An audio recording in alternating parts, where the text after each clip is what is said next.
Dvaita, also known as Bhedavāda, Tattvavāda and Bimbapratibimbavāda, is a school of Vedanta founded by Madhvacharya, who was also known as Pūrṇaprājña and Ānandatīrtha. Dvaita stresses a strict distinction between God, the Brahman, and the individual souls. According to Madhvacharya, the individual souls of beings are not created by God but do, nonetheless, depend on Him for their existence. Philosophy. Dvaita Vedanta, a dualistic understanding of the Vedas, espouses dualism by theorizing the existence of two separate realities. The first and the more important reality is that of Vishnu or Brahman. Vishnu is the Supreme Self, God, the absolute truth of the universe, the independent reality. The second reality is that of dependent but equally real universe that exists with its own separate essence. Everything that is composed of the second reality, such as individual soul, matter, and the like, exist with their own separate reality.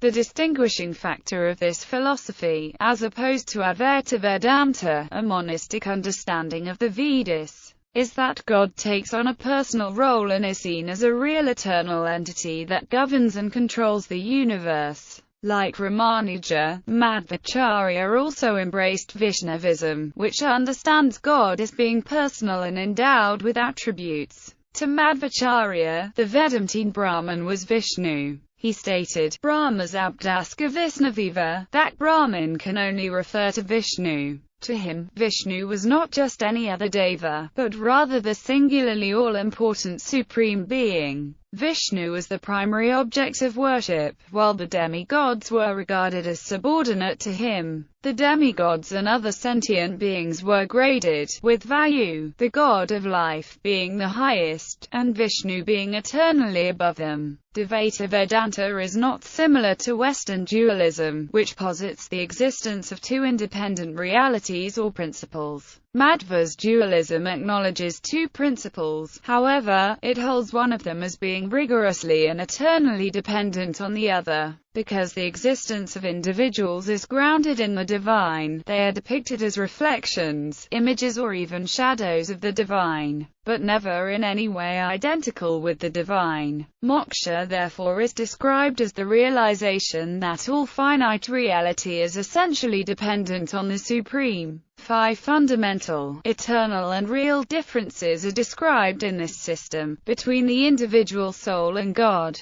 between matter and God, among individual souls, between matter and jiva, among various types of matter. These 5 differences are said to make up the universe. The world is called Prapancha for this reason. Madhva differed significantly from traditional Hindu beliefs owing to his concept of eternal damnation. For example, he divides souls into 3 classes. One class of souls, mukti yogis, qualifies for liberation, another, the nitya samsarins, subject to eternal rebirth or eternal transmigration, and a third class, tamo yogis, that is condemned to eternal hell. No other Hindu philosopher or school of Hinduism holds such beliefs. In contrast, most Hindus believe in universal salvation, that all souls will eventually obtain moksha, even if after millions of rebirths. Vyasatirtha is said to have succinctly captured the basic tenets of Madhva's system in a pithy pramaya sloka, Sriman Madhvamatari Paritara, that is, Sri Hari is supreme, a grasp of which may be deemed a fair and accurate understanding of the fundamental position of this system. Impact of Dvaita movement. Madhva's Dvaita view, along with Adi Shankara's Advaita Vedanta and Ramanuja's Vishishtadvaita, form some of the core Indian beliefs on the nature of reality. Madhva is considered one of the influential theologians in Hindu history. He revitalized a Hindu monotheism despite attacks, theological and physical, by outsiders. Great leaders of the Vaishnava Bhakti movement in Karnataka, for example Purandaradasa and Kanakadasa, were strong proponents of the Dvaita tradition. Raghavendra Swami, a famous sant, was a leading figure in the Dvaita tradition. Madhva's theology heavily influenced those of later scholars such as Nimbaka, Vallabharacharya and Chaitanya Mahaprabhu.